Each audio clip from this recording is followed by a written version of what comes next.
Look at this, upside down, sleeping. I can't go out because I'll wake him up. Is that zoomed right in? Yeah. Sleeping cat. Okay, we're at the wall. I'll go a bit further forward.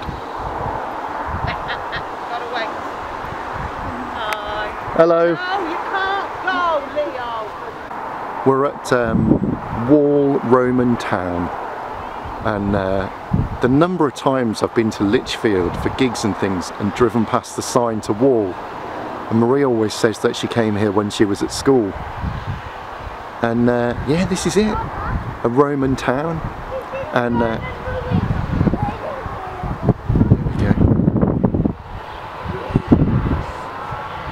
don't know if you can read that. Letocetum was a small Roman town on Watling Street, the principal road from London to the West Midlands. Yeah. What else? Oh, in the foreground, in an area already fairly well populated by native British, about 50 AD, the Roman 14th Legion established a fortress on the hill beyond the present church. There's the church up there. This was later replaced by a succession of smaller forts which were themselves abandoned by 130.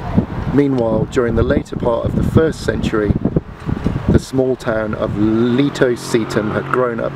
Letocetum? I don't know. Along the road below the forts.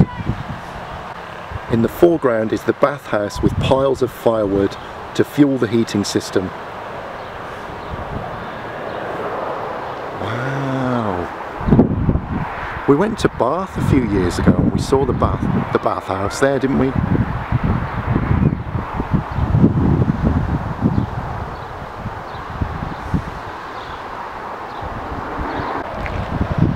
The heated rooms. In this cutaway drawing you can see the, oh my god, all these words. Tepidarium, a warm room, and beyond it the coldarium, a hot room, rather like a Turkish bath. Wow.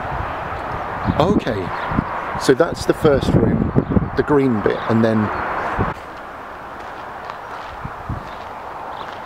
wow, look at this. This looks really quite complete.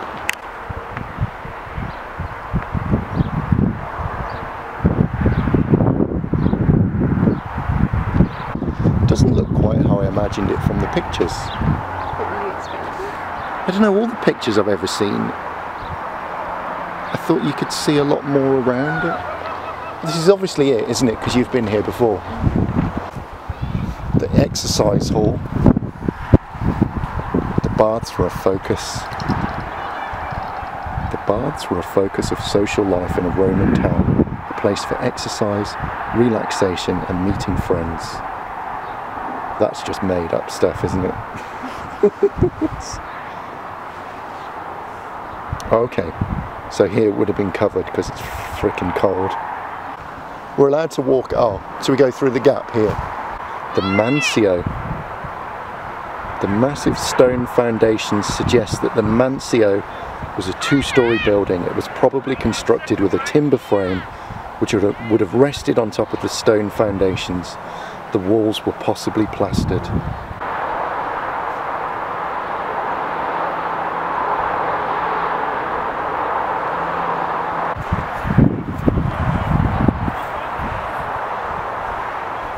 So are we allowed to walk up here, do you think? Yeah, we are.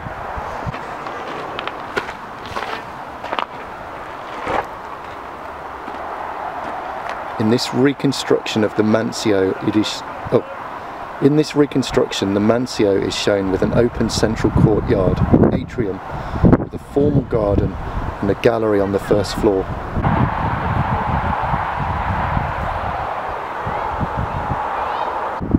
So there's the view into the little village.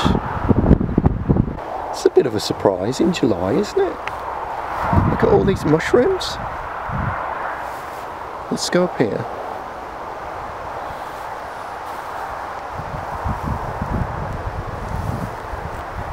Wow.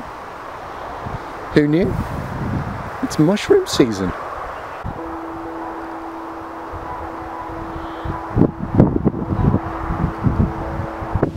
Okay, it's really windy, you probably can't hear me, but we just landed up in a pub and beer garden. We thought we were going to be at the church.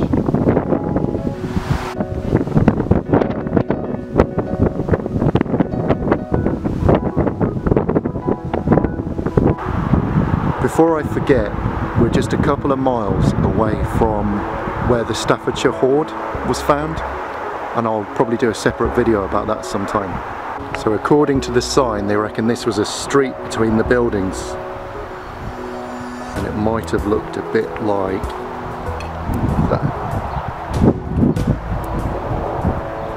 Okay, check this out. We've been saying this is something we'd like to do in our garden.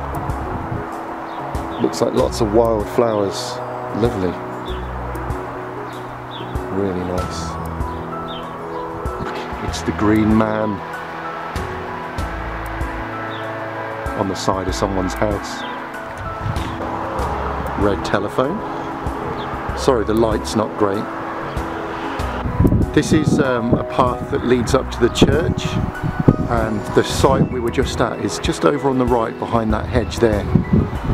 And the church is up there on the hill. But look at this!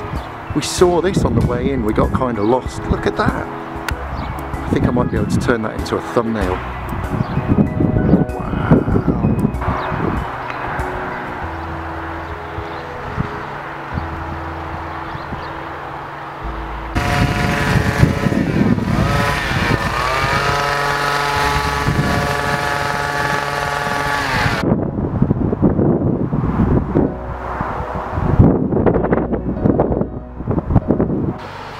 We're right round the back of the church now.